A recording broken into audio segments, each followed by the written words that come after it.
La ciudad de Bogotá ha tenido por décadas sin que haya sido capaz como ciudad de resolverlo adecuadamente. La presencia del vendedor que se llama ambulante en la calle, que ha provocado un conflicto entre dos conceptos en el Estado Social de Derecho, dos derechos que entran en conflicto, el derecho al trabajo y el derecho al espacio público. Y a partir de ese conflicto hemos tenido una larga historia ya de fracasos. Y lo que estamos tratando de hacer aquí es crear un nuevo camino, no explorado antes y que veremos, son ustedes las primeras personas en entrar en este camino, si resulta ser el camino exitoso. ¿Qué ha acontecido en el pasado de 2 décadas de tratamiento al tema del vendedor ambulante en la calle? En un primer momento, la política fue la represión, usar la fuerza policial, golpear, sacar al vendedor de la calle y punto. Durante mucho tiempo vimos jornadas de batallas campales en el centro de la ciudad fundamentalmente y en otros lugares.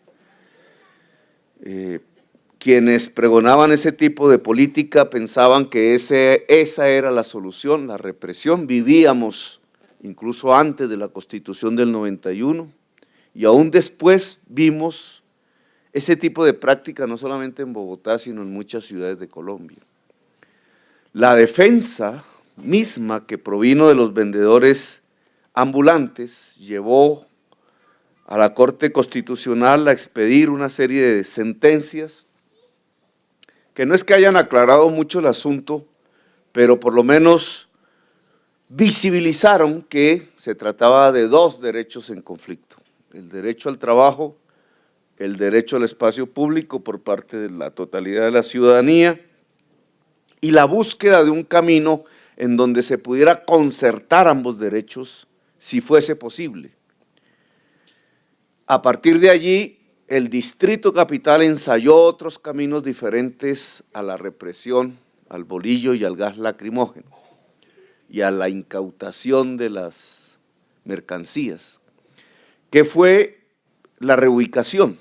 Surgió de esa lucha popular, la reubicación vio en el fondo, entonces se llamaba de ventas ambulantes, que es el originador del IPES, el instrumento institucional adecuado y generalmente consistía en sacar al vendedor ambulante a un sitio que el vendedor ambulante no escogía, que escogía algún funcionario público, generalmente una bodega, meter allí decenas o centenares de vendedores ambulantes y generalmente la bodega quedaba ubicada donde no pasaba la gente.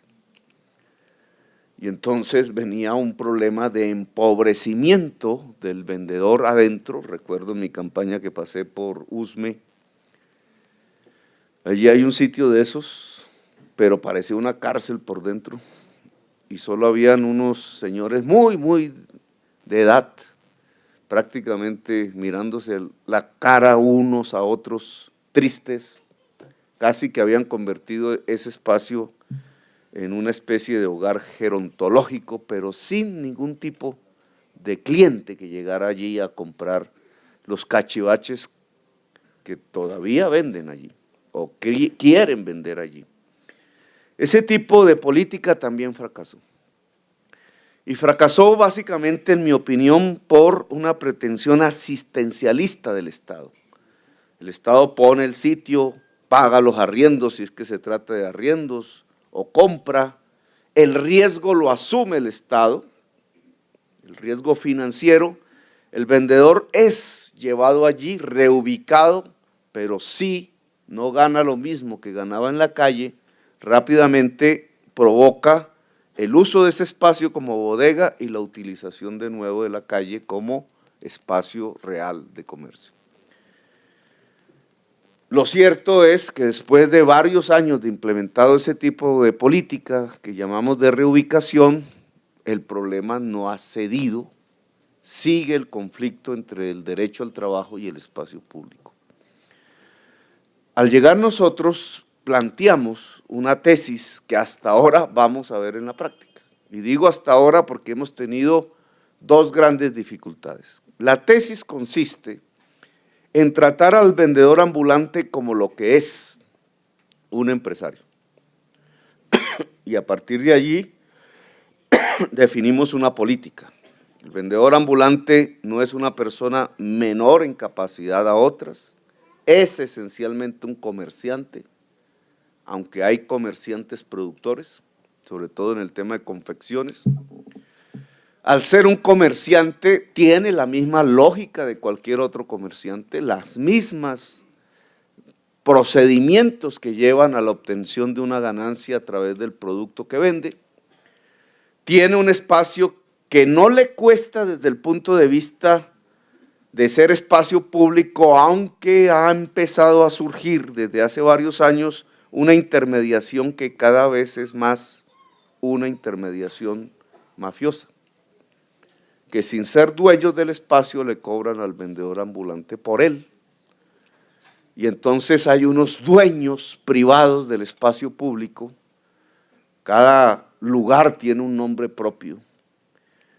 A veces usan el discurso de la izquierda y entonces aparentan ser líderes populares, sindicales, así nos hablan a nosotros, pero en el fondo están cobrándole al vendedor ambulante haciendo unos negocios que logran llegar a escalas de varios millones de pesos al mes, incluso cifras no de 6 ceros, sino de 7 ceros al mes, pagados por los vendedores ambulantes. Aquí ese problema de la entronización de una intermediación que se apropia del espacio público, que no es ni el vendedor ambulante ni es el Estado, ha provocado la resistencia a salir del espacio público, así los caminos sean mucho más rentables para el vendedor ambulante individualmente considerado. Nosotros propusimos entonces dialogar directamente con el vendedor, con la vendedora. Que no hubiera una intermediación fue lo primero que pedí. Eso podría ser mal visto incluso por algunos de nuestros amigos desde el punto de vista político, pero nos permitía curarnos en salud en el sentido de no proteger intermediarios de tipo mafioso. Incluso en los últimos años apareció la modalidad del gota a gota o pagadiario, que hace que el vendedor ambulante, no solamente él, hay sectores muy grandes de la economía popular de la ciudad de Bogotá, supeditados a estos mecanismos, que ante la ausencia de un crédito normal, formal, de la banca, entonces acuden a unos mecanismos de préstamo, de crédito, cuyos dineros no se saben de dónde vienen o uno se imagina, y que para ser cobrados se hace no a través del embargo, sino a través de la pistola. Es una verdadera mafia del crédito que se está aprovechando de la ausencia del crédito de la banca tradicional hacia la economía popular de la ciudad de Bogotá, porque los bancos no entregan créditos. Nos propusimos nosotros entregar ese crédito y propusimos a la ciudad de Bogotá crear un banco público. Nos estábamos metiendo en camisas de 7 varas, porque la banca pública colombiana fue destruida hace muchos años en provecho de la banca privada. Y al acabar la banca pública, el Estado perdió una de las palancas fundamentales del crecimiento económico. La banca privada, por su lado, al coger todo el mercado casi del país, extrayendo el ahorro fundamentalmente de la ciudad de Bogotá, volca el crédito hacia los grandes negocios, hacia los grandes proyectos que generalmente son de muy pocas personas.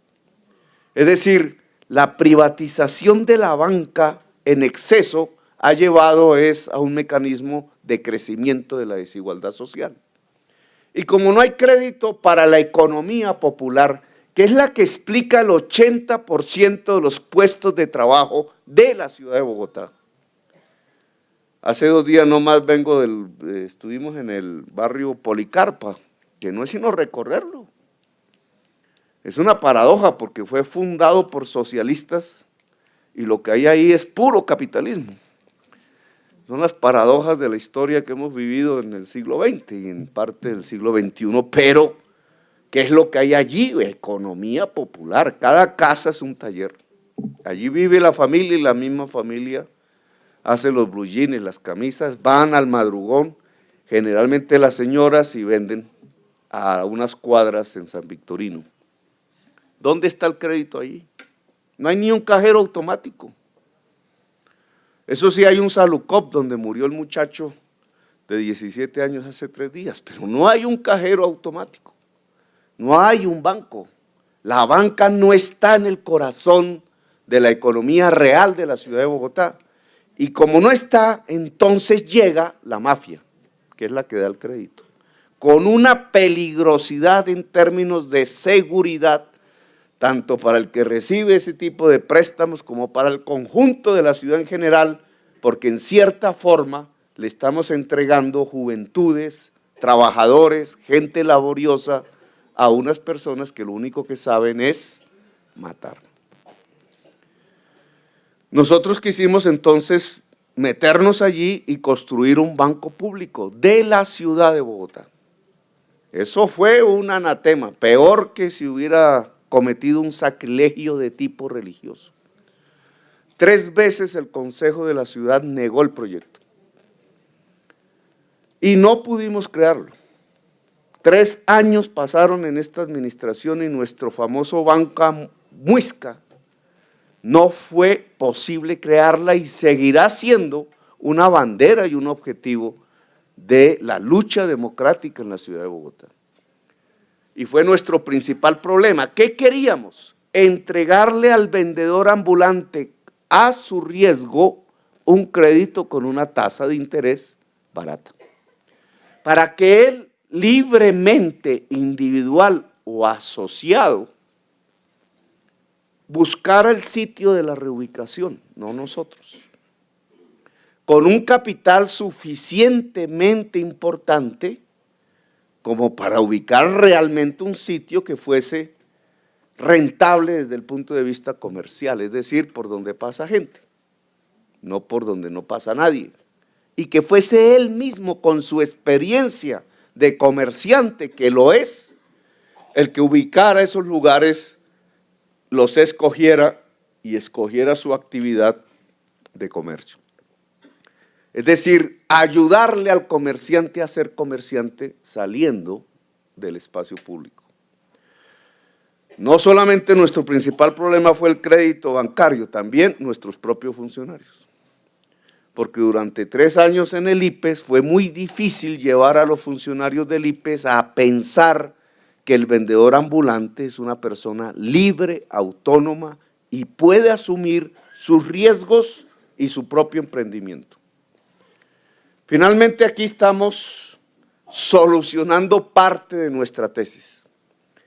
No la banca tradicional, sino unas ONGs, llamémoslas así, organizaciones no gubernamentales, privadas, pero no movidas exactamente por el ánimo de lucro, que ya tienen una experiencia en el crédito popular, fueron atraídas por esta idea. Aquí entonces tenemos a la Corporación Minuto de Dios, nos solventaron parcialmente nuestra incapacidad para construir banca pública. Digo parcialmente porque el dinero que entregan de crédito es dinero del presupuesto y por tanto está limitado al tamaño de nuestro presupuesto. Si fuera una banca normal, el dinero saldría de los ahorradores, no del presupuesto, y podría ser un porcentaje muchísimo más grande destinado a financiar la economía popular. Pero aún así, dada esa limitación, nosotros queremos probar si esto funciona. Y aquí en esta reunión tenemos nuestros primeros créditos, ya desde algunos meses se vienen otorgando. No son créditos de 1 millón, 2 millones de pesos, aunque obviamente la persona es libre en decidir si quieres un crédito de 1 o 2 millones. Nosotros queremos llegar a montos del orden de los 10 millones de pesos aproximadamente por persona. ¿Por qué? Porque es para que si sea individualmente o sea asociativamente, forme una empresa. El crédito pequeño, lo que llaman el microcrédito, puede llevar a una mayor pobreza, porque ni da para hacer un negocio y sí toca pagarlo, entonces se convierte en un obstáculo y no en una palanca de impulso hacia adelante. Aquí estamos hablando de cantidades aproximadamente en promedio de 10 millones de pesos que se entregan a un vendedor que se puede asociar si quiere y que él debe buscar en dónde se invierte. Ojalá esto lo podamos hacer en un espacio geográfico preciso. Hemos hablado de alguno, pero aquí no vamos a ponernos porque si no creamos expectativas que no son, y yo quiero hablar más sobre realidades. De tal manera que la ciudad, si esta tesis es correcta, pueda observar que efectivamente los vendedores ambulantes salen del espacio público, pero no a empobrecerse, sino a enriquecerse. Y por otra parte, la ciudad misma puede gozar de ese espacio público.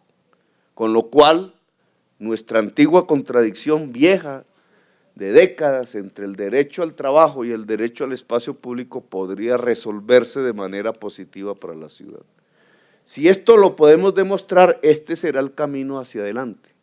Y ya no hablaremos de 1.330 millones como hasta ahora hemos entregado en crédito, ni hablaremos de 450 emprendedores populares que ya lo han recibido, sino de cifras a los cuales hay que agregarle un cero, llegar a 15.000, 20.000, ojalá más, millones de pesos, y los vendedores ambulantes ya no serían 400, los llamaríamos emprendedores populares, sino que podríamos hablar de 4.000, 5.000, es decir, de un volumen de impacto tal que pudiera decirle a la ciudad, este es el camino de la solución en donde todos ganan.